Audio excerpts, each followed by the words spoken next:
ॐ सहना भवतु सहनौ भुनक्तु सह वीर्यं करवावहै तेजस्विनावधीतमस्तु मा विद्विषावहै। ॐ शान्ति शान्ति शान्तिः। ॐ पूर्णमदः पूर्णमिदं पूर्णात् पूर्णमुदच्यते पूर्णस्य पूर्णमादाय पूर्णमेवावशिष्यते। ॐ शान्ति शान्ति शान्तिः। श्रुतिस्मृतिपुराणानाम् आलयं करुणालयं नमामि भगवत्पादं शङ्करं लोकशङ्करं शङ्करं शङ्कराचार्यं केशवं बादरायणं सूत्रभाष्यकृतौ वन्दे भगवन्तौ पुनः पुनः। ईश्वरो गुरुरात्मेति मूर्तिभेदविभागिने व्योमवद्व्याप्तदेहाय दक्षिणामूर्तये नमः। ॐ भद्रं कर्णेभिः शृणुयाम देवाः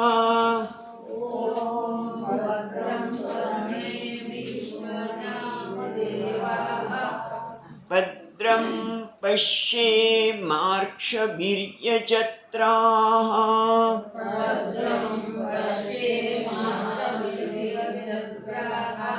स्थिरैरङ्गैस्तुष्ट्वागुंसस्तनूभिः स्थिरैरङ्गैस्तुष्ट्वागुंसस्तनूभिः व्यशेम देवहितं यदायुः।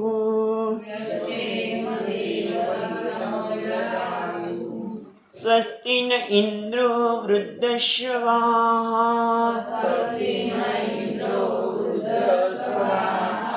स्वस्ति नः पूषा विश्ववेदाः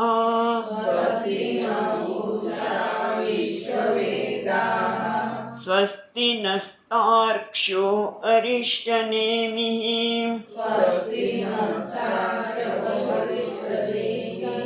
स्वस्ति नो बृहस्पतिर्दधातु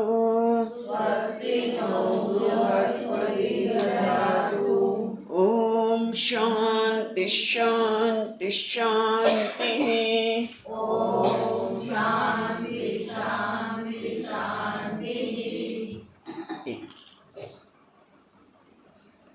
તો આપણે ગઈકાલે જોયું કે ખરેખર આ ઉપનિષદના જ્ઞાનની આવશ્યકતા છે કે કેમ એનો વિસ્તારથી ચર્ચા કરી અને આ ઉપનિષદ અથર્વવેદનો હોવાથી આપણે શાંતિ મંત્ર જે બહુ જાણીતો છે એનો અર્થ પણ જોયો અને પછી આપણે જોયું એ પ્રમાણે પહેલા મંત્રમાં આશ્વાલેન નામના શિષ્ય છે એ બ્રહ્માજી પાસે જાય છે અને બ્રહ્મ વિદ્યાની માગણી કરે છે. ભાઈ બ્રહ્મ વિદ્યાની માગણી કેમ કરો છો તો કે શ્રેષ્ઠ છે વરિષ્ઠામ, કારણ કે બધા જ પ્રકાર આજે ઘણા બધા નવા લોકો છે માટે જરાક વિહંગોલકન કરીને આગળ જઈશું. તો આ બ્રહ્મવિદ્યા શ્રેષ્ઠ એટલા માટે છે કે તમે દુનિયાને કોઈ પણ જ્ઞાન પ્રાપ્ત કરો. દાખલા તમે શિક્ષણ જગતમાં છો પણ જેટલું જ્ઞાન પ્રાપ્ત કર્યું હજી તો થોડું આ તો મને નથી ખબર, પેલું તો નથી ખબર, એક અધૂરપ ઉણપ આવે. પણ આ એક જ એવું જ્ઞાન છે કે જે બધી જ ઉણપમાંથી આપણને મુક્ત કરે છે માટે વરિષ્ઠામ. અને પાછું બધા સજ્જન પુરુષો દ્વારા આનું સેવન કરવામાં છે આ જ્ઞાનનું, અને જાતે જ કરી શકાય નહીં, જાણી શકાય નહીં, કારણ કે નિગૂઢામ એ એકદમ રહસ્યમય છે. પણ આ જ્ઞાન પ્રાપ્ત થાય તો શું થાય તો કે અચિરાત એ માટે કોઈ સમય લાગતો નથી. પાપમ વ્યપોય, બધા પ્રકારના પાપમાંથી મુક્ત થવાય છે. અને એટલું જ નહીં, પરમાત્માને આ વિદ્વાન વિદ્યા જ્ઞાનની પ્રાપ્તિ કરે છે એને વિદ્વાન કહે છે. એ વિદ્વાન પરમાત્માને પ્રાપ્ત કરે છે. અને પછી આપણે જોયું કે એ જ્ઞાનની માગણી પોતે આસ્વાલયન કોની પાસે કહે છે? બ્રહ્માજી પાસે. એટલે તમે વિચાર કરો કે આ જ્ઞાન કોઈ સામાન્ય નથી. કોઈ સામાન્ય વ્યક્તિ આ જ્ઞાન આપ્યું પણ નથી અને એનો શિષ્ય પણ કોઈ સામાન્ય નથી. જેમ ભગવદ્ ગીતા, તો ગીતાના વક્તા કોણ છે? પરમાત્મા પોતે, શ્રી કૃષ્ણ. અને અર્જુન એ પણ કોઈ સામાન્ય નથી. હંમેશા કેટલા બધા એવોર્ડ પ્રાપ્ત કરે. 26મી જાન્યુઆરીના આપણા કેટલા બધા એવોર્ડ અર્જુનને પ્રાપ્ત કરેલા છે. એટલે કહેવાનું તાત્પર્ય એ છે કે આ જ્ઞાન બહુ શ્રેષ્ઠ છે, કારણ કે વક્તા શ્રેષ્ઠ છે, શ્રોતા પણ શ્રેષ્ઠ છે. અને એવા જ્યારે જ્ઞાનની માગણી કરે છે ત્યારે આ પરમાત્મા તત્વ કેવું છે? સૂક્ષ્મ છે. એ વાણીથી એનું ખરેખર વર્ણન ન થાય, પણ આપણે લક્ષ્યાર્થ દ્વારા વાત કરી. અને એવી સૂક્ષ્મતા મનની પ્રાપ્ત કરવા માટે, એકાગ્રતા પ્રાપ્ત કરવા માટે શું કરવું પડે? એને મનને તૈયાર કરવું પડે. અને એના માટે શ્રદ્ધા, ભક્તિ અને ધ્યાનની વાત કરી. અને એના માટે બીજી પણ વાત કરી કે આ કર્મ પ્રજા કે ધનથી, એટલે કે અર્થ, ધર્મ, અર્થ અને કામથી પરમાત્માને જાણી શકાય નહીં. હા, એનાથી બધી બીજી વસ્તુ પ્રાપ્ત થાય, પણ પરમાત્મા પ્રાપ્ત થઈ શકે નહીં. કારણ કે પરમાત્મા ક્યાં રહ્યો છે? નિગૂઢામ, બધાના હૃદય ગુહામાં જ રહેલો છે. અને એ જે આ પ્રકારની સમજણ, વિવેક ધરાવે છે એના કારણે વૈરાગ્ય એટલે વિવેક દ્વારા પ્રાપ્ત કરવું. વિવેકથી પ્રાપ્ત કરવું, છોડી દીધું ને એ બધું નહીં, વિવેક જ. અને વિવેકથી જેને વૈરાગ્ય પ્રાપ્ત કર્યું છે. એટલું જ નહીં, આપણે સાંજે સવારે જોયું કે વેદાંત વિજ્ઞાન સુનિશ્ચિતા હતા. જેને આ જ્ઞાન, વેદાંતના જ્ઞાનમાં નિશ્ચય થઈ ગયો છે. શું? સરળ ભાષામાં બહુ સુંદર વાત કરી સવારે, એ કે આપણે હંમેશા આપણે મુશ્કેલીઓનો, સમસ્યાનું કારણ કોનું બતાવીએ છીએ? બીજી વ્યક્તિ. કોઈ વ્યક્તિ કોઈ વસ્તુની પ્રાપ્તિ ન થઈ એને આપણી સમસ્યાનું કારણ બતાવીએ છીએ. પણ ખરેખર એવું નથી. કાં તો કંઈ પ્રારબ્ધ, મારા પ્રારબ્ધ એવા છે માટે એવું થયું. કાં તો કોઈ વ્યક્તિના કારણે આપણે આપણી જાતને દોષિત નથી, આપણી જાતને એના કારણે મને આવું થયું. પણ ખરેખર સ્વામીજી કે આ બધી સમસ્યાનું કારણ આપણે જ છીએ. આપણે કોઈને દોષિત કેમ ગણીએ છીએ? આણે મારી સાથે સરખી રીતે બોલ્યા નહીં, આણે મને આવું કહ્યું, માટે દુઃખ થયું. પણ એની પાછળ શું છે? કે એ વ્યક્તિ મારી સાથે આવા પ્રકારનો વ્યવહાર કરે તો મને ગમે, એટલે હું સ્વીકારી લાગુ મારી જાતને. એટલે ખરેખર તો કોઈ વ્યક્તિનો વ્યવહાર મને દુઃખ નથી આપતો, પણ મારો જે અસ્વીકાર છે આત્માનો, એના કારણે આપણે દોષારોપણ કરીએ છીએ વ્યક્તિ ઉપર, વસ્તુ ઉપર, પ્રારબ્ધ ઉપર. પણ એનું કારણ સ્વામીજી કે પ્રોબ્લેમ ઇઝ યુ ને સોલ્યુશન ઇઝ યુ. સમસ્યા પણ તમે જ છો, કારણ કે તમે એટલા માટે કે આપણે આપણા સ્વરૂપને જાણતા નથી. અને જ્યારે આપણા સ્વરૂપને જાણીએ કે હું સ્વીકાર્ય છું, હું જેવો છું, જ્યાં છું, જેવો છું એ સ્વીકાર્યો છે, એ જ નામ આત્મજ્ઞાન. અને આપણે કાલે એ જોઈશું ધ્યાન દરમિયાન. પણ ટૂંકમાં આનું નામ વેદાંત વિજ્ઞાન સુનિશ્ચિતાર્થા. હા, ટૂંકાણમાં જોઈએ છે. અને એવું, અને સાથે સાથે સંન્યાસ યોગા. સંન્યાસ યોગ એટલે ભગવા કપડાં તો બરાબર છે, જરૂર છે, પણ અહીંયા સંન્યાસી બધા બની શકે. અહીંયા બેઠેલા કોઈ પણ વ્યક્તિ સંન્યાસથી વંચિત રહી શકે નહીં. કયું? સમ્યક જ્ઞાન, ભગવાનનું, પરમાત્માનું આત્મારૂપી જ્ઞાન. ભગવદ્ ગીતામાં પણ આની જ વાત કરે છે, અને આ પ્રકારના સંન્યાસની જ ભગવાન વાત કરે છે. એનાથી જે યતિ છે, જે આત્મતત્વને જાણવા માટે પ્રયત્ન કરે છે, શુદ્ધ સત્તા અંતઃકરણ શુદ્ધ કરીને તે બ્રહ્મલોકેશુ. આપણે ચોથી આપણે વાંચી લઈએ ચોથો મંત્ર. વેદાંત વિજ્ઞાન સુનિશ્ચિતાર્થાઃ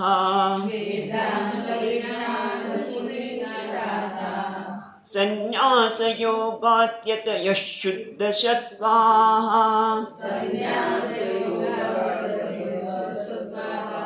તે બ્રહ્મલોકે તુ પરાંતકાલે તે બ્રહ્મલોકેષુ પરાંતકાલે પરામૃતાत् પરિમુચ્યન્તિ સર્વે પરામૃતાत् પરિમુચ્યન્તિ સર્વે.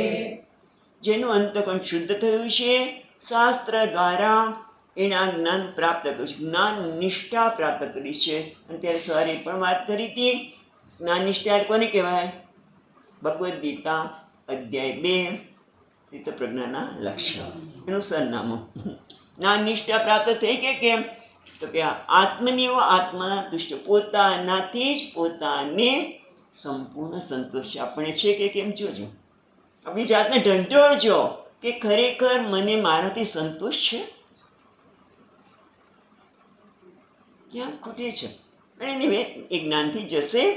અને એટલા માટે પરાંતકાલે જો તે જેને જ્ઞાન થાય છે તે બ્રહ્મલોકેશ, બ્રહ્મ એ જ લોક છે, ત્યાં પરામૃતાत् પરિમુચ્યન્તિ સર્વે. પહેલાં લેશું પરામૃતાत् એટલે માયા રૂપી અમૃતમાંથી, પર એટલે માયા, માયા રૂપી જે અમૃત છે એના પ્રભાવમાંથી સર્વ પરિમુચ્યન્તિ પર સર્વ રીતે એ મુક્ત થાય છે.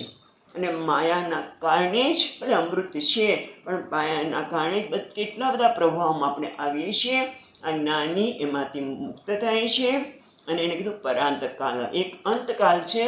પરાંતકાલે કે ફરીવાર એને જન્મ લેવો પડતો નથી, એટલે સર્વ રીતે મુક્ત થાય છે. એટલે ટૂંકમાં કોઈ પણ પ્રકારનો જીવે છે ત્યારે, આપણે બે વાત કરી કે જીવે છે ત્યારે એ જીવન મુક્ત છે, એટલે કે એને કોઈ પણ પ્રકારનું બંધન હોતું નથી. બંધન એટલે બંધનનો આપણે અનુભવ બધા કરે છે. ક્યારે કેવી રીતે? કે જ્યારે આપણે આપણી જાતને શરીર સાથે જોડી દે છે, તાદાત્મ્ય એક થઈ જાય છે. હું એટલે શરીર, અને શરીરની બધી મર્યાદા મારી બની જાય. પગમાં દુખતું હોય એટલે આપણી બધું જ ધ્યાન ક્યાં કેન્દ્રિત થાય? શરીર ઉપર. અને શરીરને પછી આપણે દીનતા અનુભવીએ, હીનતા અનુભવીએ છીએ, ખાલી પીડા જ નથી અનુભવતા. એટલે અરે રે મારું કોઈ નથી, મને કોઈ મદદરૂપ નથી થતું, વગેરે વગેરે કેટલા બધા વિચાર આવે છે કે નહીં? એવી રીતે મન સાથે જોડાઈ જઈએ અને મને કોઈ બોલાવ્યું નહીં, મારું અપમાન થયું, મારું માન થયું, અને ઇન્દ્રિયો સાથે જોડાય છે. મને નથી સંભળાતું, મને દેખાતું નથી, અને એના લીધે હીનતા અનુભવીએ છીએ. આનું નામ જ બંધન. એવી રીતે બુદ્ધિ સાથે જોડાય છે. પણ જ્યારે જ્ઞાન થાય છે ત્યારે એ આ પોતાને જાણે છે કે આ શરીર કે મન કે બુદ્ધિ એ હું નથી. એની મર્યાદા છે, શરીર મન ને બુદ્ધિની મર્યાદા છે, પણ એ હું નથી. સવારે એ વાત કરી હતી. એટલે કે જ્યારે ને જ્ઞાન થાય છે ત્યારે બધું એ ઇઝ ઇક્વલ ટુ બી, પણ એ ઇઝ નોટ બી. ફરી એકવાર એ બીની વાત કરી દઈ નવા માટે કે જ્યારે કોઈ એક્ટર છે, અભિનેતા છે, એ ભિખારીનો વેશ લે છે, ભિખારી એટલે બી, અને એક્ટર અભિનેતા એટલે એ છે એ અભિનેતા વગર ભિખારીનું અસ્તિત્વ નથી. પણ ભિખારી ન હોય તો અભિનેતા છે કે નહીં? છે. એ રીતે આ દેહ, મન, બુદ્ધિ બધાનું અસ્તિત્વ હુંના લીધે છે, પણ હું આના પર આધારિત નથી. અને એના કારણે શું થાય? જ્યારે આત્મા જ્ઞાન થાય ત્યારે પરામૃતાत् પરિમુચ્યન્તિ, આ બધામાંથી એ મુક્ત થઈ જાય છે. એટલે કે હું જ મારી જાતને પ્રેમ કરવા લાગુ છું. તમે જોજો, જ્યારે હું મારી જાતનો સ્વીકાર કરીશ ને ત્યારે મને કોઈની સામે ફરિયાદ નહીં હોય. જોજો, જ્યારે હું આનંદમાં હોઉં છું ત્યારે કોઈના માટે ફરિયાદ હોય છે? કોઈના માટે દ્વેષ થાય છે? ગુસ્સો આવે છે? ના. એટલે આ તો ક્યારેક અનુભવ કરેલો છે. પણ જેને જ્ઞાન થાય છે એ તો પોતાની જાતને પ્રેમ કરે છે, માટે બધાને પ્રેમ કરી શકે. પોતાનો સ્વીકાર થાય ત્યારે જગતનો સ્વીકાર કરી, મને કોઈની સામે ફરિયાદ ન હોય, એ ક્યારે બને? આત્મજ્ઞાનથી જ. અને પણ આપણને તો હું આપણી જાતને જ પ્રેમ કરી શકતા નથી. અને કોઈ આપણે પ્રેમ કરે તો ગમે ખરું, કોઈ આપણે પ્રેમ કરે તો ગમે ખરું, પણ અંદરથી થાય કે ખરેખર હું પ્રેમ કરવા લાયક છું, કારણ કે આપણે આપણી જાતનો સ્વીકાર કરી શકતા નથી. પણ જેણે આ સ્વીકાર કર્યો છે, એટલે કે આ મન, બુદ્ધિ અને શરીરની જે ગ્રંથિઓ છે જેની છૂટી ગઈ છે, એને કહેવાય પરામૃતાત્ પરિમુચ્યંતી. હજી સરળ બીજો અર્થ કર્યો, ખ્યાલ આવ્યો? એમાંથી મુક્ત થાય છે. હવે એક પરાંતકાલ માટે વેદાંતનો બીજો દે. પરાંતકાળ એટલે પર અંતકાલ, પર અંતકાલ, પરાંતકાલ. આપણે સવારે જોયું એ પરાંતકાલ એટલે શું જોયું? પરાંતકાલ એટલે અંતિમ મૃત્યુ, પછી મૃત્યુ, નવો જન્મ લેવો પડતો નથી. પણ એક વેદાંતમાં આવો પણ અર્થ થાય છે, પરાંતકાલ પર અંતકાલ. પર એટલે બ્રહ્માજી, એનો અંતકાલ આવે ત્યારે, એટલે કે આ જે જિજ્ઞાસુ છે, સાધક છે, એ બ્રહ્મનિષ્ઠા માટે પ્રયત્ન કરે છે, પણ કોઈ કારણસર, કોઈ અવરોધને કારણે, પ્રતિબંધ લીધે જ્ઞાનમાં નિષ્ઠા પ્રાપ્ત નથી. જ્ઞાન થયું છે પણ નિષ્ઠા પ્રાપ્ત થઈ નથી. ત્યારે એ શું થાય છે? એ બ્રહ્મલોકમાં જાય છે, બ્રહ્માજીના લોકમાં. બ્રહ્માજી જીવે ત્યાં સુધી, એક કલ્પ સુધી બ્રહ્માજી સાથે રહેશે. અને પછી બ્રહ્માજી એમને ઉપદેશ આપે છે, અને બ્રહ્માજી જ્યારે કલ્પના અંતે પરમાત્મા સાથે એક થાય છે, ત્યારે આ પણ મુક્ત થાય છે, એવી વાત કરી.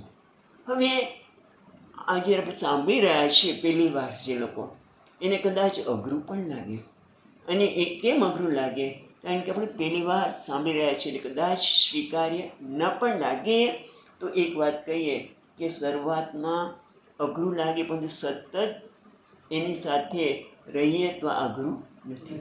અને ખરેખર જીવનને સાર્થક કરનારું જ્ઞાન છે. આપણે જોશું આજે જેટલા વખત બેસી શકાશે તમે લોકોથી. પણ હંમેશા દ્રષ્ટાંત આપું કે નાના હતા, મારી પોતાની જ વાત કરું છું, કે બગડો અને છગડામાં મને બહુ ભૂલ થતી હતી, મને પોતાની જ. કારણ કે બંનેના પાકડા થોડાક આગા પાછળ થતા ને, બગડો આમ ને છગડો આમ, અને પછી લખતા જ ન આવડે. માં ગમે તેનું કરે ને પણ ભૂલ જ કરે. પણ હવે કંઈ નથી થતું ને.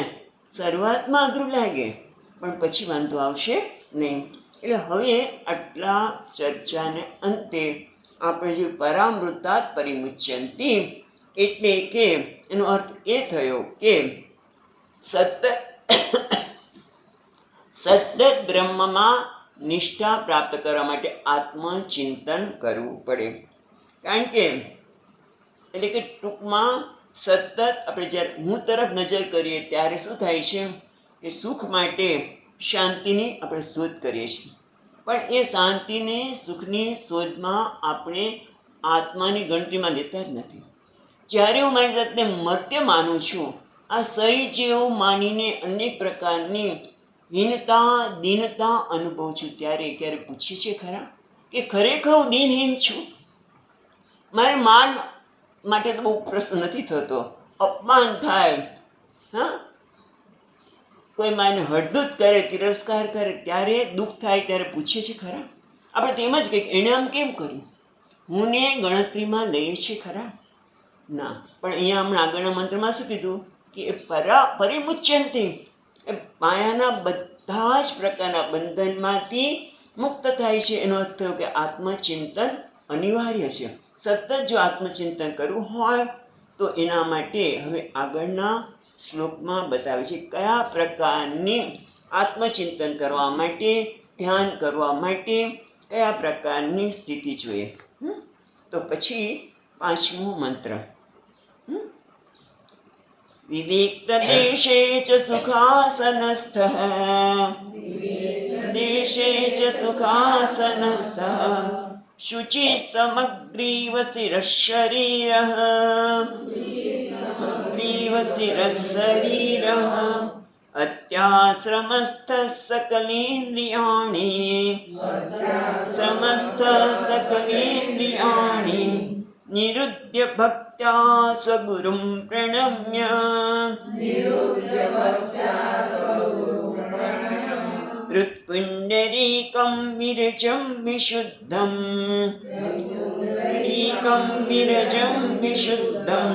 વિચિન્ત્ય મધ્યે વિશદં વિશોકં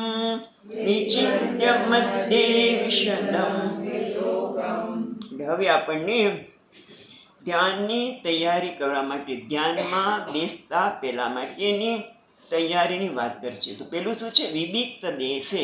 પેલું શું છે? જો વિવિક્ત દેશે, પછી ચ સુખાસનસ્થ. એક એક શબ્દ જોઈએ. તો વિવિક્ત દેશે એટલે એકાંત પ્રદેશમાં. એકાંત પ્રદેશમાં અને શબ્દાર્થ એટલે કે જ્યાં ધ્યાન કરવા બેસીએ ત્યારે સ્થળમાં ઘોંઘાટ ન હોય, એકાંત હોય, કોઈ પ્રકારના વિક્ષેપ ન હોય. એટલા માટે જ કે ભાઈ તમે બ્રહ્મ મુહૂર્તમાં ઉઠીને ભગવાનનું સ્મરણ કરો, ધ્યાન કરો. કારણ કે તે સમયે એકાંત હોય, અવાજ ન હોય, ઘોંઘાટ ન હોય, એને કહેવામાં આવે. બીજો ગીતાના અર્થ પ્રમાણે 13મો અધ્યાય જેને યાદ હોય તો અરતિર્જન સંસ્થય અરતિર્જન સંસદી એટલે કે જન સમુદાયમાં આસક્તિનો ભાવ. એટલે જન સમુદાયની વચ્ચે બહુ નહીં રહેવું.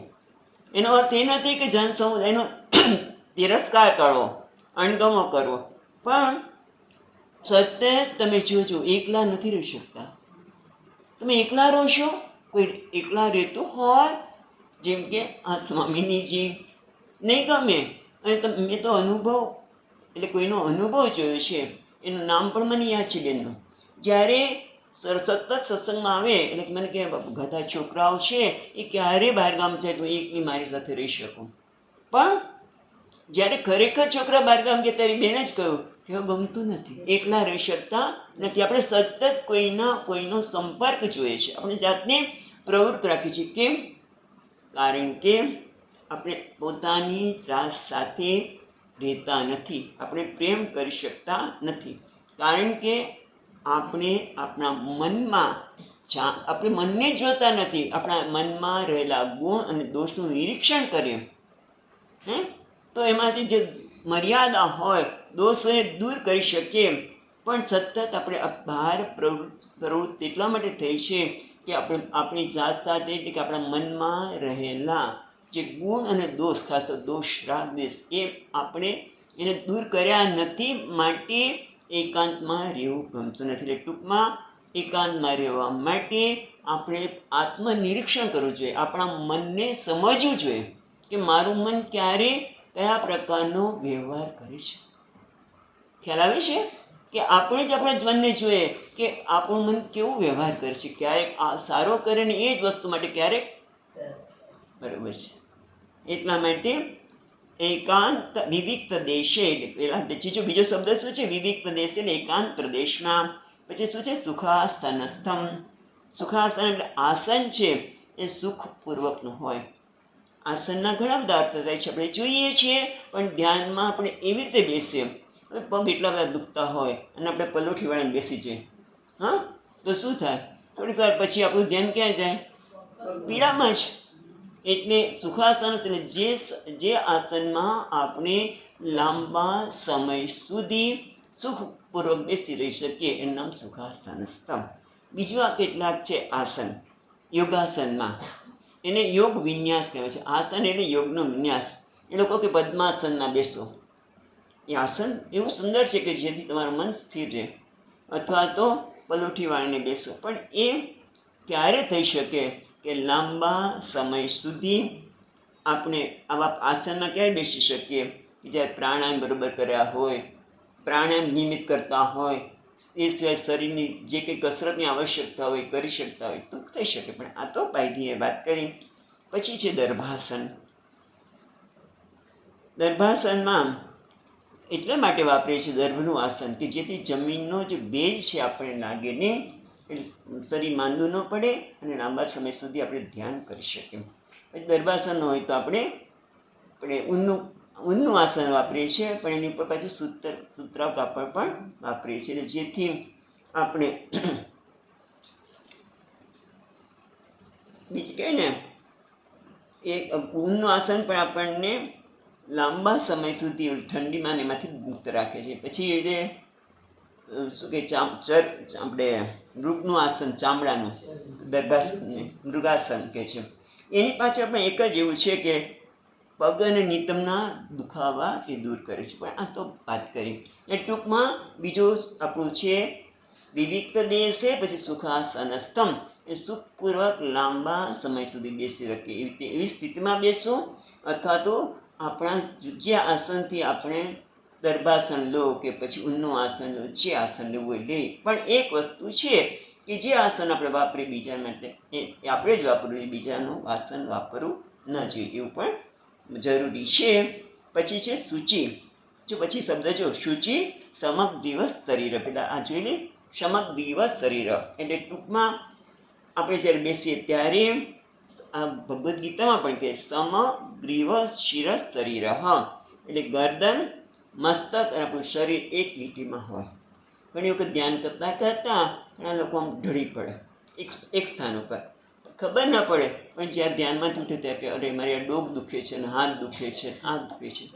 માટે સીધા ટટ્ટાર એ જરૂરી છે.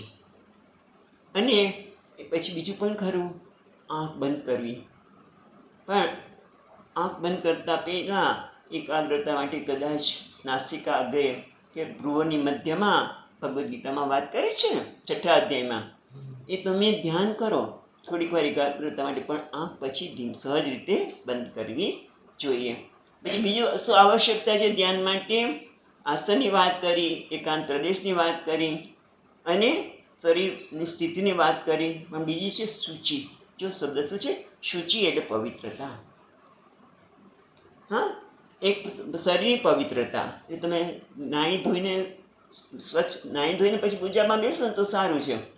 કારણ કે દીવો કર્યો હોય, થોડી અગરબત્તી કરી હોય, એમ પવિત્ર વાતાવરણ હોય અને ધ્યાનમાં બેસી તો સારું છે. ઘણા લોકો વહેલા ઉઠીને મોઢું ધોઈને બેસી શકે, પણ લાંબો વખત નથી થતું. એટલે શુચિ એટલે બાહ્ય શુચિ, સ્નાન કર્યું હોય, આજુબાજુનું વાતાવરણ પવિત્ર કર્યું હોય, દીવો કર્યો હોય, ભગવાનને સરસ ભક્તિપૂર્વક ફૂલ ચડાવ્યા હોય, હા, અને પછી તમે ધ્યાનમાં બેસો, એને બાહ્ય શુચિ. અને બીજી છે આંતરશુદ્ધિ. શુચિ એટલે મનને વિષયોમાંથી મુક્ત કરવું. આજે સવારે જ આપણે ધ્યાન કર્યું, બાહ્યાન સ્પર્શાન બહિકૃત્વા. મન ભગવદ્ ગીતામાં કહે છે આ શબ્દ 5મા અધ્યાયમાં કે બહારના વિષયોને બહાર રાખવા. એના માટે શું કર્યું? આજે શરીરના અંગોને જુદી જુદી બધા અંગોને જોતા તમે અનુભવ કર્યો જ છે કે સવારે જગતના વિષયો યાદ આવ્યા નહીં. એટલે આ રીતે મનને વિષયમાંથી મુક્ત કરવું. અથવા તો પ્રતિપક્ષ ભાવના, એટલે કે જે પ્રકારનો વિચાર આવે, આમ બહુ વિચાર આવે કે બસ મને આ વસ્તુ ધ્યાનમાં બેસી ત્યારે જ આવે, આ બધું, બાકી યાદ ન આવે. ત્યારે યાદ આવે મને આ વસ્તુની બહુ જ જરૂર છે, આ વસ્તુની બહુ જ જરૂર છે, પણ એ વસ્તુ મળશે કેમ? ચિંતા થાય. મારે આમ કરવું છે પણ થશે કેમ? ચિંતા થાય. તો શું કરું? પ્રતિપક્ષ ભાવના, એટલે કે વિરુદ્ધની ભાવના. તો શું કરીશું?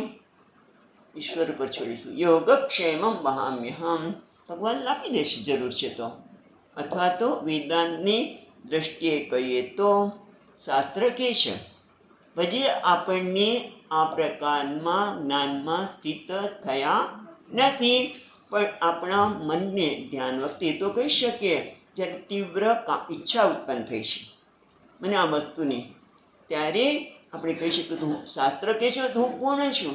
શાસ્ત્ર કહે છે હું પૂર્ણ છું, એટલે કે જગતના પદાર્થો મને મળે કે ન મળે તો પણ મારામાં વધારો કે ઘટાડો કરી શકે. ન કર્મણા વર્ધતે ન કન્યાના. હું આત્મા કેવો છું? જેમાં કોઈ જગતના પદાર્થો મળે કે ન મળે તો પણ હું પૂર્ણ છું. જેમ કે સમુદ્રને એક નદી મળે તો એમાં વધારો થતો નથી અને ન મળે તો ઘટાડો થતો. એવો હું છું એવું વિચાર કરીને આવી જે મનમાં વિક્ષેપ ઊભા થાય છે એને દૂર કરીએ. ક્રોધ આવે તો ક્ષમા, એટલે આ રીતે પ્રતિપક્ષ ભાવનાથી મનને શાંત કરવાનું છે. આપણે આ બધું સંક્ષિપ્તમાં જોઈ રહ્યા છીએ. વિશેષ વિસ્તારથી આપણે બહુ ચર્ચા પહેલી વખત જ્યારે 2023માં યુટ્યુબ પર છે જ એટલા અધ્યયન કરી શકાય. પછીનો શબ્દ છે અત્યાશ્રમસ્થ. અત્યાશ્રમસ્થ અતિ આશ્રમસ્થ એટલે બધા જ આશ્રમમાંથી મુક્ત થઈને. કેટલા છે? આપણે વેદની રીતે વૈદિક જીવન રીતિ પ્રમાણે 4 આશ્રમ છે, બરાબર? એ 4: બ્રહ્મચર્ય, ગૃહસ્થ, વાનપ્રસ્થ અને સંન્યાસ. અને દરેક આશ્રમની પોતાની કર્તવ્ય છે, ફરજ છે. પણ અત્યારે ધ્યાનમાં બેઠો છે ત્યારે કેવો છે? હું અત્યાશ્રમી છું, એટલે મારે કોઈ આશ્રમ નથી, સંન્યાસ આશ્રમ પણ નથી, ગુરુ શિષ્ય પણ નથી, હું કોઈનો ગુરુ પણ નથી કે કોઈનો શિષ્ય. અત્યાશ્રમસ્થ બધા જ આશ્રમમાંથી મુક્ત. બધા આપણે તમે બીજી રીતે જોઈએ સરળતાથી તો આપણે દિવસ દરમિયાન કોઈને કોઈ વેશ ભજવતા હોય છે. એટલે કે ક્યારેક હું માતા છું, ક્યારેક હું પિતા છું, ક્યારેક હું કાકી છું, મામી છું, વગેરે. અને દરેક વેશની કોઈ સમસ્યા પણ હોય છે, કંઈક ને કંઈક સમસ્યા હોય છે. પણ અત્યારે મારે કોઈ વેશ ભજવવાના નથી. નામ અત્યાશ્રમસ્થ.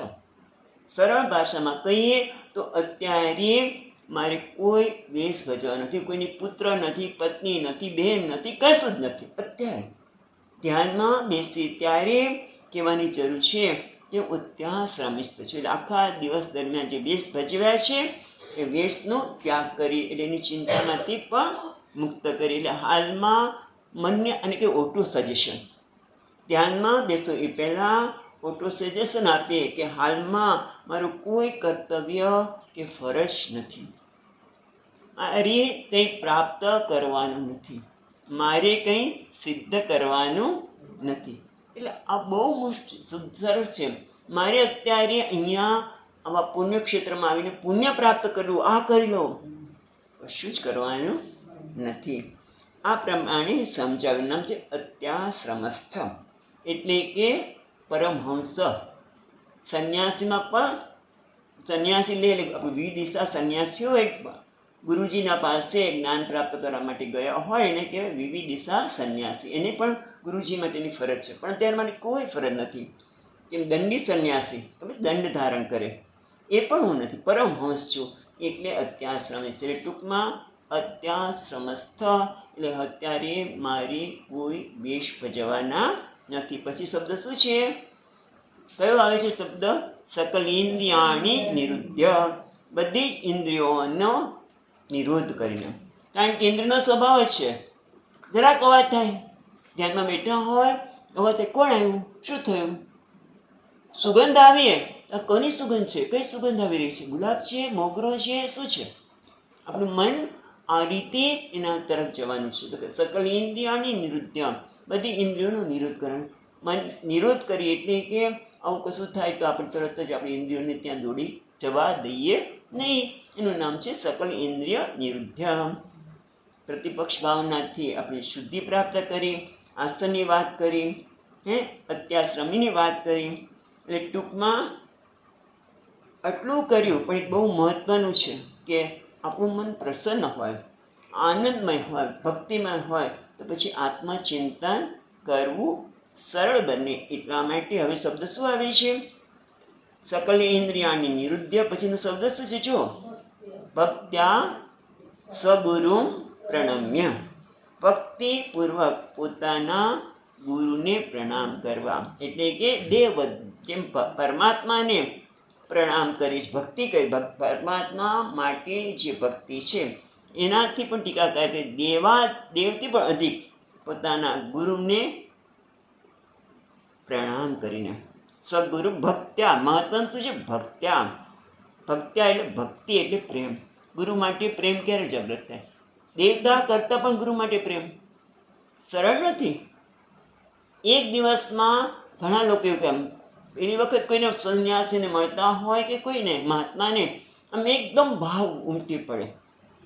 એ કદાચ સાચો હોય, ભગવાનની કૃપા પણ હોય કદાચ, પણ તમે એકદમ ભક્તિ કોઈના માટે ઉત્પન્ન જલ્દી થાય નહીં, આદત જલ્દી ન થાય પ્રભુ. પણ તમે જેમ જેમ નજીક આવો, એની સાનિધ્યમાં આવો, ત્યારે એની અંદર રહેલા ગુણનું આપણે ખબર પડે કે આ કેટલી પારદર્શકતા છે એનામાં, કંઈ છુપાવવાનું નથી, બધું પારદર્શકતાનું દર્શન થાય. બીજું તમે જુઓ કે બધાને કેવો આદર આપે છે, આપણે પણ આદર આપતા હોય, એની કાળજી કેવી લે, શ્રોતા માટે કેવી કાળજી લેવામાં આવે છે, એને કેવો આદર આદર અમને તો ખબર છે. સ્વામીજી મહારાજ બહુ પોતાના ગુરુજી માટે, મને યાદ છે દયાનંદજી મહારાજની વાત કરું છું, આ મહારાજ પણ ખરા છે અમદાવાદવાળા, પણ ગુરુજી પાસે જાય તો નીચે બેસે. કેમ? કંઈક એમને જોયું છે, ભક્તિ એમનામાં છે. કેમ કે એમને નજીક ગયા હોય ત્યારે એની પારદર્શકતા, વાત્સલ્યના, ક્ષમાશીલતાના અનુભવ થાય. જેમ જેમ અનુભવ થતા જાય એમ એના માટે આદર, પ્રેમ, ભક્તિ વધે. એકદમ એક દિવસમાં થવાની નથી, પણ જેમ જેમ નજીક જઈએ. અને એટલા માટે મને યાદ છે કે જ્યારે શિબિર હોય ઋષિકેશમાં આપણે અમદાવાદવાળા સ્વામીજીની, ત્યારે બધાને વારો કર્યો કે ભાઈ તમારે જઈને નાસ્તો કરાવો. નાસ્તો કરાવવાની આવશ્યકતા સ્વામીજીને નથી, એના એક બે સેવકે કરાવી શકે, પણ નજીક જવા મળે એની સેવાનું મન થાય. એટલે ટૂંકમાં જેમ જેમ નજીક જઈએ એમ આપણને મનમાં એમના માટે પ્રેમ થાય. પછી જ્યારે એ વેદાંતની વાત કરતા હોય તો આપણે સમજીએ કે હા, એ તત્વ તો હું છું. એટલે બુદ્ધિમાં એમના માટે કહેવાય ને, ત્યાં પણ આપણે એમના આદર થાય કે આ બહુ સુંદર એ સમજાવે છે. અને એટલા માટે એના માટે સ્વગુરુ પ્રણમ્ય ભક્ત્યા, ભક્તિપૂર્વક. અને એ ભક્તિનો લીધે કોને ફાયદો થાય છે? તો શ્વેતા ઉપનિષદમાં કહે છે કે યસ્ય દેવે પરાભક્તિ યથા દેવે તથા ગુરો તસ્ય તે કથિતા હ્યર્થા પ્રકાશંતે મહાત્મનમ. જેને ગુરુ માટે ભક્તિ છે ને એને કોણ કે મહાત્મા. જે શ્રોતા છે એ મહાત્મા બની જાય છે. કેમ?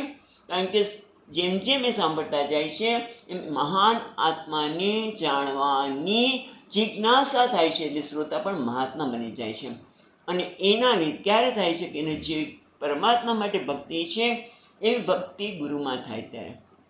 પણ તો શું થાય કે જ્યારે એ ભક્તિના કારણે જ્યારે શાસ્ત્રના શબ્દોનું ઉદ્ઘાટિત કરે છે તો તે હા આ મારા છે, અંદર વિરોધ થાય, આવું તો હતું હશે.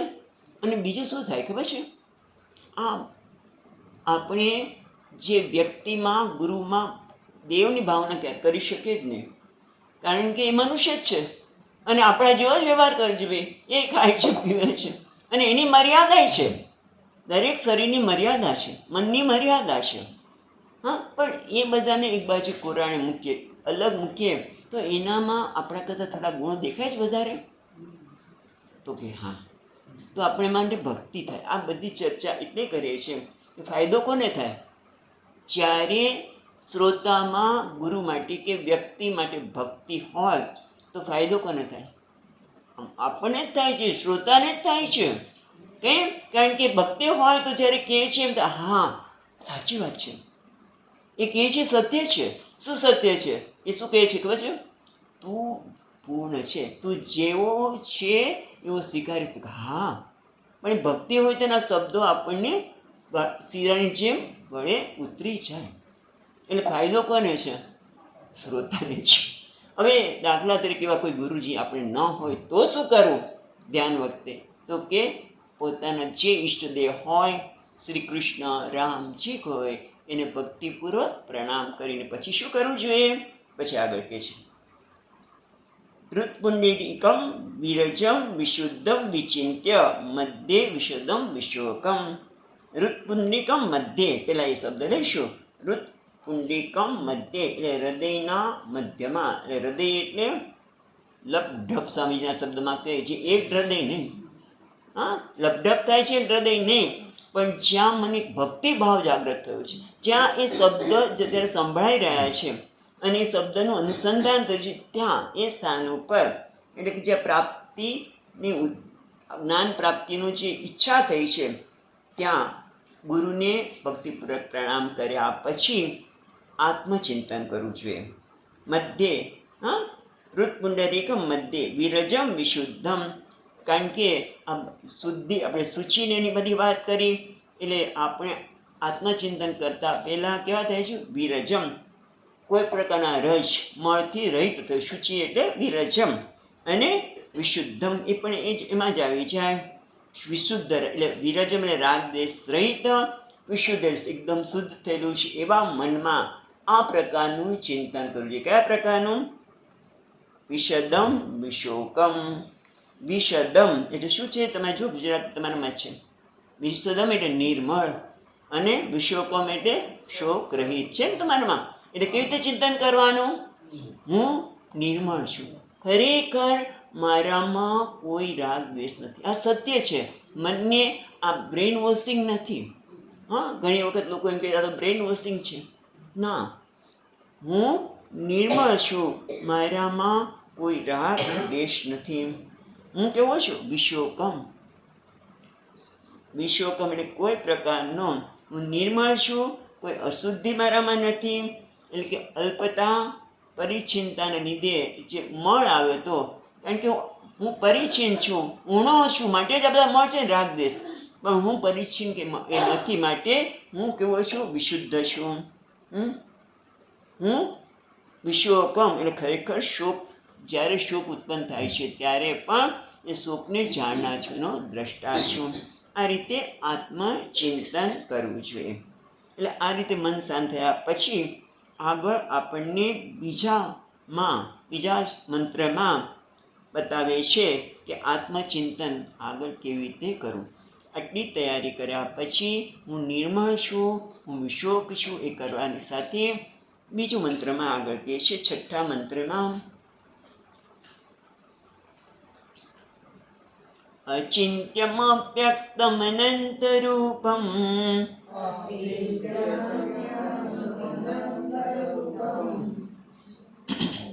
શિવમ પ્રશાંતમમૃતમ બ્રહ્મયોનિમ. શિવમ પ્રશાંતમમૃતમ બ્રહ્મયોનિમ તથાદિમધ્યાંતવિહીનમેકમ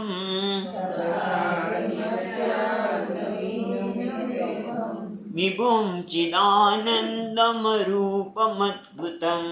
વિભુમ ચિદાનંદમરૂપમદ્ભુતમ.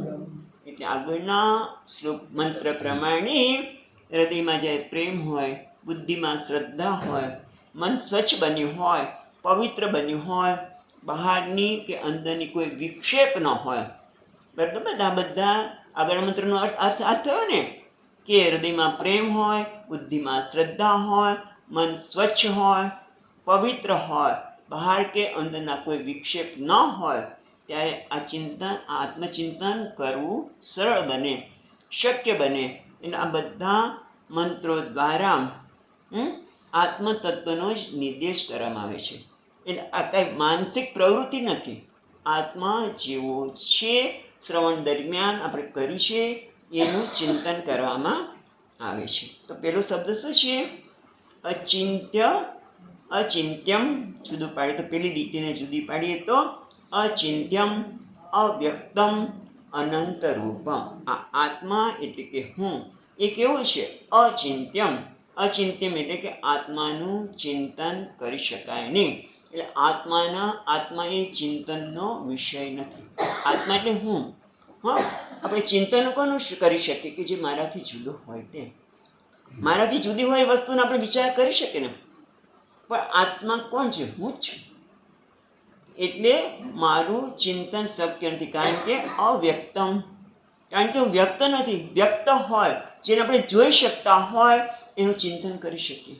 પણ જે ચિંતન ક્યારે કરે? કે જ્યારે વ્યક્ત છે. પણ હું તો કેવું અવ્યક્ત છું, માટે અચિંત્ય છું. અને પાછું અચિંત્ય છે એટલે નથી, જેનું ચિંતન ન કરી શકાય, અવ્યક્ત છે, દેખાતો નથી, એટલે છે નહીં. તો ના, અનંત રૂપમ. હું કેવો છું? અનંત રૂપ. એટલે મારા અનંત રૂપ છે. જેમ કે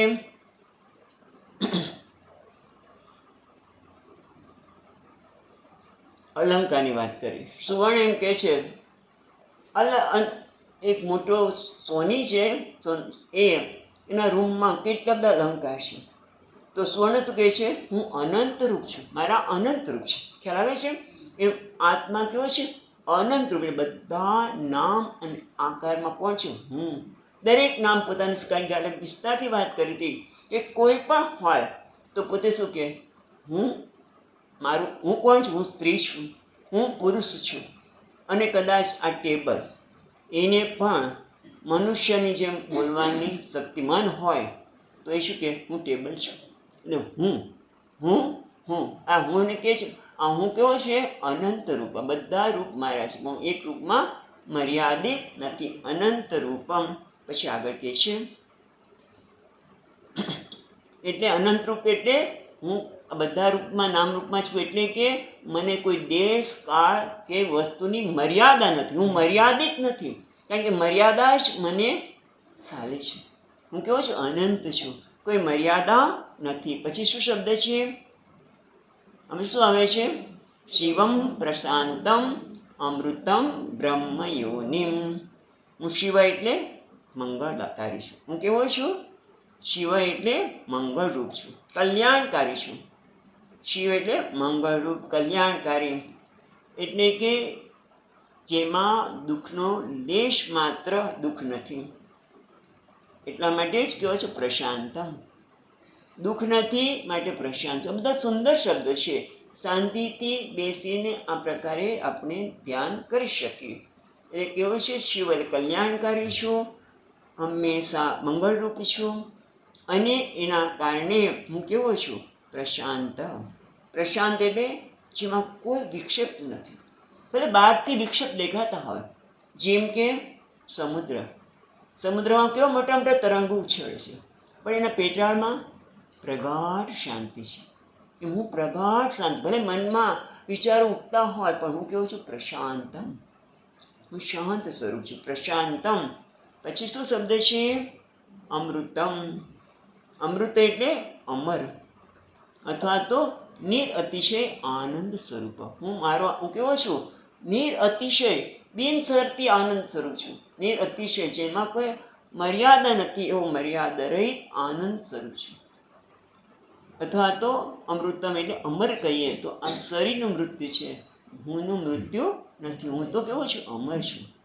અને પછી આટલી હુંની વાત કરીએ. શું કહે છે? બ્રહ્મયોનિમ એટલે વ્યષ્ટિમાંથી સમષ્ટિમાં લઈ ગયા. બ્રહ્મયોનિ એટલે બ્રહ્મની પણ યોનિ. બ્રહ્મ એટલે કોણ?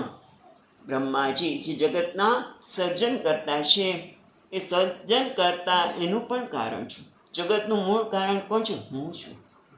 આ જગતના સર્જન કરનાર બ્રહ્માજી છે. એ બ્રહ્માજીનું પણ કારણ કોણ છે? હું. ભાગવત યાદ આવે છે? ભગવાન કહે છે ને, હું બ્રહ્માજી પણ મારામાંથી સર્જન થયેલા છે. હું આ જગતનું કારણ છું. હું આ સર્જન કરતા નું પણ કારણ છું. પણ જરા યાદ રાખજો નારાયણ. હા, એટલે હું એટલે કોણ?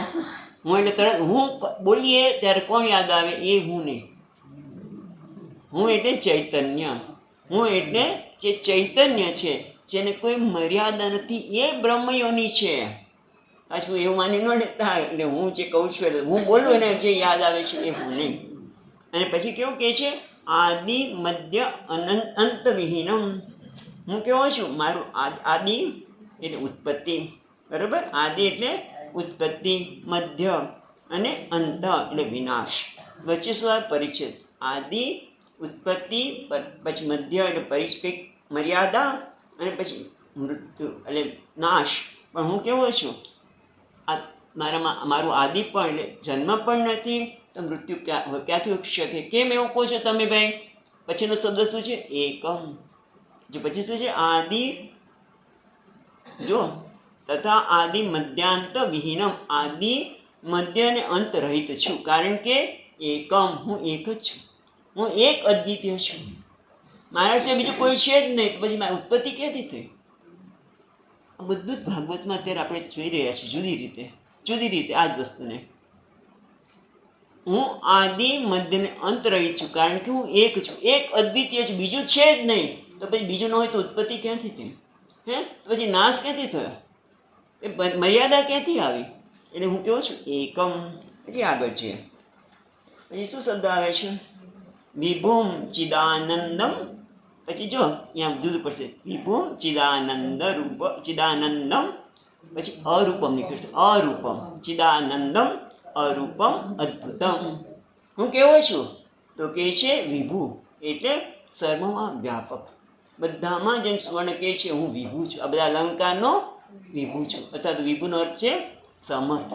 વિભુ એટલે જે સમર્થ છે. હું કેવો છું? સામાન્ય નથી, હું સમર્થ છું. એટલું જ નહીં, ચિદાનંદ. ચિદાનંદ એટલે ચિત અને આનંદ. ચૈત એટલે ચૈતન્ય, જ્ઞાન સ્વરૂપ છું. અને કેવો છું? આનંદ સ્વરૂપ છું. અને પાછો કેવો છું? અરૂપમ એટલે અરૂપમ છું માટે ચિદાનંદ છું. કારણ કે રૂપ હોય તો મર્યાદા આવે, મર્યાદા આવે તો આનંદમાં પણ મર્યાદા આવે કે નહીં? ખ્યાલ આવે છે?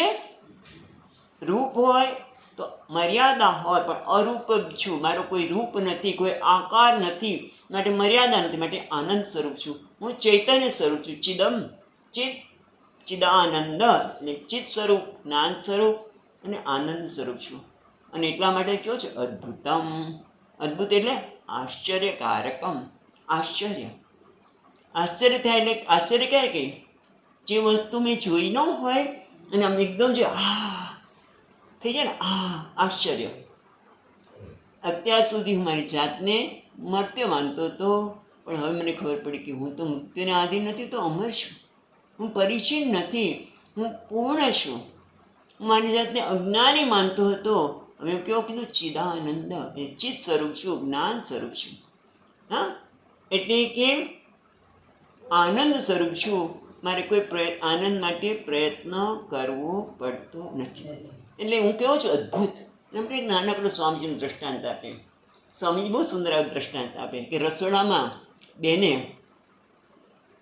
સાકરની બરણી, ખાંડની બરણી છે, ગોળ આપણે ખાંડ રાખીએ, ચાલો ને, ખાંડની બરણી છે, અને બાજુમાં આંબલી છે, અને બીજી બાજુ મરચાંની બરણી છે. હા, અને પછી ખાંડ કે અરે આ જો ને આંબલી બેન આ સવાસ તો ખાટી થઈ ગઈ, અને આ મરચાંની તો તીખી થઈ ગઈ. ખરેખર થઈ જાય? ખાંડ તીખી કે ખાટી થઈ શકે ખરી? થાય બેન? ના થાય. કે ખાંડનો સ્વભાવ શું છે? ગળપણ. એમ મારો સ્વભાવ શું છે? ચિદાનંદ. હું ચિત્ત સ્વરૂપ છું, હું આનંદ સ્વરૂપ. ગમે તેવો થાય, આ ઉપાધિના સંપર્કમાં આવું, આ શરીર, મન અને બુદ્ધિરૂપી ઉપાધિના સંપર્કમાં આવું, તો પણ મને હું ક્યારેય મારા આનંદથી બેગડો થઈ શકું નહીં. પણ અત્યાર સુધી મને ખબર નથી, માટે કહે છે અદ્ભુતમ. એ અદ્ભુત લાગે છે. હું તો આવું છું. હું અત્યાર સુધી માનતી હતી ખાંડ કહે છે હું ખાટીને તીખી થઈ ગઈ, પણ ખરેખર છે ને, હું અત્યાર સુધી મારી જાતને મર્ત્ય, અધૂરો, ઊણો માનતો હતો, પણ હું નથી, માટે અદ્ભુતમ. એટલે આમ જુઓ કે આ કેવું સુંદર છે આત્માનું સ્વરૂપ. આત્માનું આવું કેવું સુંદર છે, એનું આપણે સતત વાગોળીએ. આ ક્યારે થાય? કે જ્યારે આપણા બધા આગ્રહોને એક બાજુ મૂકીએ. આપણે એક નાની વાત કેવી ગમશે જ મને, કે યાદ અપાવીએ કે પેલી કીડી છે, બે કીડીઓ છે, એક મીઠાપુરમાં રહે છે અને એક ધોરાજીમાં રહે છે. ધોરાજીવાળી કીડી ખાંડ ખાઈને મસ્ત થઈ ગઈ, અને આપણે મીઠાપુરને મીઠું ખાઈને પતલી થઈ ગઈ છે. એટલે બેનપણી કહે તું મારે ત્યાં આવો, તને એકદમ જાડી કરતો. 1 મહિનો રાખી, પણ એવી ને એવી. ડૉક્ટર પાસે લઈ ગયા એટલે આટલા દિવસથી ખાંડ ખાઈશ, પણ કંઈ શરીરમાં તો હાવ કેવી નબળી છે. એ વાંધો નહીં, ડૉક્ટરે બધું તપાસ કરી કે બેન મોઢું ખોલો તો મોઢામાં મીઠાના ગાંગડા રાઈટ. હા, એટલે પછી એની કઈ અસર થાય? એમ આપણે અમુક પ્રકારના આગ્રહ લઈને બેસી જ જઈએ તો આ જ્ઞાન કંઈ અસર થાય નહીં. એટલે આ રીતે આ મંત્રની ધ્યાનની બતાવ્યો. એક મંત્ર છે, જોઈ લે આગળ, બહુ સુંદર છે. એટલે અત્યાર સુધી નિર્ગુણ તત્વની વાત કરી, હવે આપણને સગુણ બ્રહ્મની વાત કરે છે કે આ રીતે પણ ધ્યાન થઈ શકે. તો 7મો મંત્ર જોઈએ. ઉમા સહાયમ પરમેશ્વરમ પ્રભુમ ત્રિલોચનમ નીલકંઠમ પ્રશાંતમ. ત્રિલોચનમ નીલકંઠમ પ્રશાંતમ ત્યાત્વા મુનિર્ગચ્છતિ ભૂતયોનિમ. મુનિર્ગચ્છતિ ભૂતયોનિમ સમસ્ત સાક્ષીમ તમસઃ પરસ્તાદ.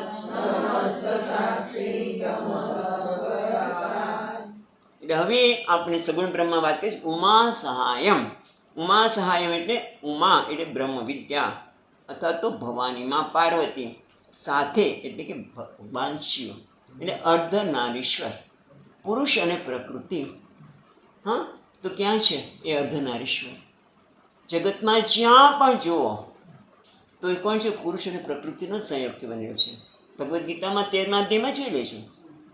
પુરુષમ પ્રકૃતિસ્થો હિ, પુરુષ અને પ્રકૃતિ જગતમાં જ્યાં પણ તમને દેખાય છે એ પુરુષ અને પ્રકૃતિના સંયોગ જ છે. એટલે અર્ધનારીશ્વર એટલે ઉમા સહાય એટલે અર્ધનારીશ્વર અથવા તો પુરુષ અને પ્રકૃતિ.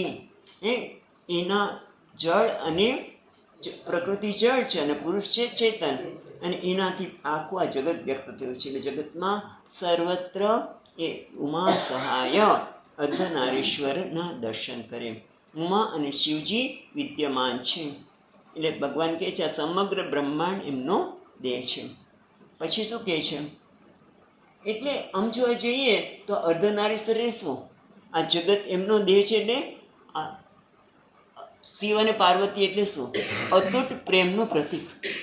બંને, કારણ કે અર્ધનારીશ્વર છે, શિવ અને પાર્વતી જુદા જ નથી. અતૂટ પ્રેમનું પ્રતીક, એની અભિવ્યક્તિ એટલે આપણે ઉમા સહાયમ. પછી શું શબ્દ વાપરે છે? ઉમા સહાયમ પરમેશ્વરમ પ્રભુ. પરમેશ્વર એટલે જે શિવજી છે એ કહેવાય છે પરમેશ્વર, પરમ ઈશ્વર. એટલે આ બ્રહ્મા, વિષ્ણુ, બ્રહ્માજી, પછી એને મહેશ કહો, એ બધાના ઈશ્વર એટલે પરમેશ્વર. એટલે કે બધાને સત્તા સ્ફૂર્તિ પ્રદાન કરનાર, બધાને હોવાપણું અને સ્ફૂર્તિ પ્રદાન કરનાર કોણ છે? પરમાત્મા.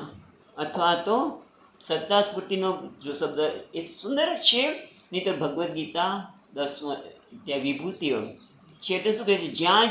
જ્યાં તને મારું ઐશ્વર્ય દેખાય છે એ રૂપે હું જ વ્યક્ત થયો છું, મારું જ ઐશ્વર્ય છે. એનું નામ પરમેશ્વર. અથવા તો પરમેશ્વર એટલે શિવ કહેવાય છે પરમ સર્વ ઐશ્વર્યના દાતા. કે છે શિવ મહિનામાં આખો શ્લોક નહીં યાદ બોલીએ, પણ શિવ મહિનામાં કહે છે કે ભગવાન શિવજીની કટાક્ષ કૃપથી જ આ બધા દેવતાઓ ઐશ્વર્ય પ્રાપ્ત કરે. ભલે પોતે કહેવાય છે પોતાની પાસે કોઈ ઐશ્વર્ય દેખાતું નથી, ભસ્મ ને મુંડમાળા ધારણ કરી છે, પણ એ બધા જને ઐશ્વર્ય પ્રદાન કરનાર છે. એટલે પરમેશ્વર એટલે કે જે બધાને ઐશ્વર્ય પ્રદાન કરનાર છે, બધાને સંવાદિતામાં રાખનાર છે. ઐશ્વર્ય પ્રદાન કરનાર છે પરમેશ્વર એટલે, અથવા તો જગતમાં જે કંઈ છે એમાં સંવાદિતા છે. દરેક પોતાનું કાર્યમાં ક્યારે આળસ કરતા, સૂર્ય, ચંદ્રમા, જળ કોઈ આળસ કરતું નથી. અને પાછા કહેવાય છે ત્રિલોચનમ. બરાબર છે? હા, ત્રિલોચનમ શબ્દ આવે છે ને. પછી એક બાકીદેવ પ્રભુ એટલે સમર્થ. ઉમા સહાયમ પરમેશ્વરમ પ્રભુ એટલે જે સમર્થ છે. અને પછી ત્રિલોચનમ 3 આંખવાળો એટલે ભગવાન શિવ કહેવાય છે સૂર્ય, ચંદ્ર અને અગ્નિ, ત્રિલોચન ધારી. હા, એટલે કે નીલકંઠ પર પછી છે એમાં બહુ આ સુંદર શબ્દ છે માટે કે બધાને 3 આંખ છે, પણ આપણે અત્યારે કહીએ છીએ 2 જ આંખ છે. ત્રીજી આંખ છે એ આ જ્ઞાન નેત્ર. ભગવાનની ત્રીજી આંખ ખુલે ને બધું બળી જાય. શું બળી જાય? અજ્ઞાન. ભગવાનની ત્રીજી એમ આપણી ત્રીજું નેત્ર એટલે જ્ઞાન નેત્ર. સૂર્ય, ચંદ્ર, અગ્નિ કહે છે. એટલે જ્ઞાન નેત્ર ધારણ કરીને ત્રિલોચન કહેવામાં આવે છે. એટલે આપણે પણ કહે ને ત્રિલોચન એટલે પૂર્ણ રીતે જે આપણી જે આંખ ખુલી જાય ત્યારે બધું જ અજ્ઞાન દૂર થાય. પછી નીલકંઠ તો બધાને ખબર છે કે જેને નીલકંઠ કેવી રીતે થયો એ. પછી કેવો શબ્દ છે કે જે ઝેરને પણ પચાવી શકે છે. તમે વિચાર કરો. પાછા પ્રશાંતમ શિવજી કેવા છે? કંઠમાં વિષ નીલકંઠ, પછી ગળામાં સર્પની માળા, ભૂત પિશાચની ટોળી, આ બધું જ છે. છતાં કહેવાય છે પ્રશાંત, પ્રસન્ન છે. પ્રસન્ન છે માટે શાંત છે. પ્રશાંતમ આ રીતે ધ્યાન કરી શકે. હવે આવું ધ્યાન કરવાથી શું ફળ મળે? આ રીતે સતત ધ્યાન કરીએ તો શું કહે છે? ધ્યાત્વા મુનિર્ગચ્છતિ ભૂતયોનિમ સમસ્ત સાક્ષીમ તમસ પરસ્તાત. એટલે મુનિ એટલે જે ધ્યાન કરે છે એને સાધકને મુનિ કર્યું. એ કેવો થાય છે? ધ્યાનના પરિણામે ભૂત યોનિ એટલે બધા જ પ્રાણીઓનું કારણ બની જાય છે કે હું જ આ જગતનું કારણ છું. એને ગચ્છતે પ્રાપ્ત કરે છે. કેવી રીતે? તમે જ વિચાર કરો કે જ્યારે આપણે ઈષ્ટદેવનું ધ્યાન કરીએ તો ધીમે ધીમે એના ગુણ આપણામાં આવે. નાનકડી ઘટના યાદ કરાવી દો. રામકૃષ્ણ પરમહંસ એ જ્યારે હનુમાનજીનું ધ્યાન કરતા ત્યારે પૂંછડી પણ ઊંઘી હતી, ખબર છે? એવું કહે છે. એ પોતે સ્ત્રીનું ધ્યાન કરતા હતા ત્યારે એ સ્ત્રી ધર્મમાં પણ આવેલા. એ ટૂંકમાં આપણે જેનું સતત ધ્યાન કરીએ એવા આપણે બની જઈએ. અને એ રીતે અહીંયા આત્મચિંતનની વાત કરે છે કે હું કોણ? પરમાત્મા કેવા છે? બ્રહ્મયોનિ એટલે આ જગતનું સમસ્ત જગતનું કારણ, સમસ્ત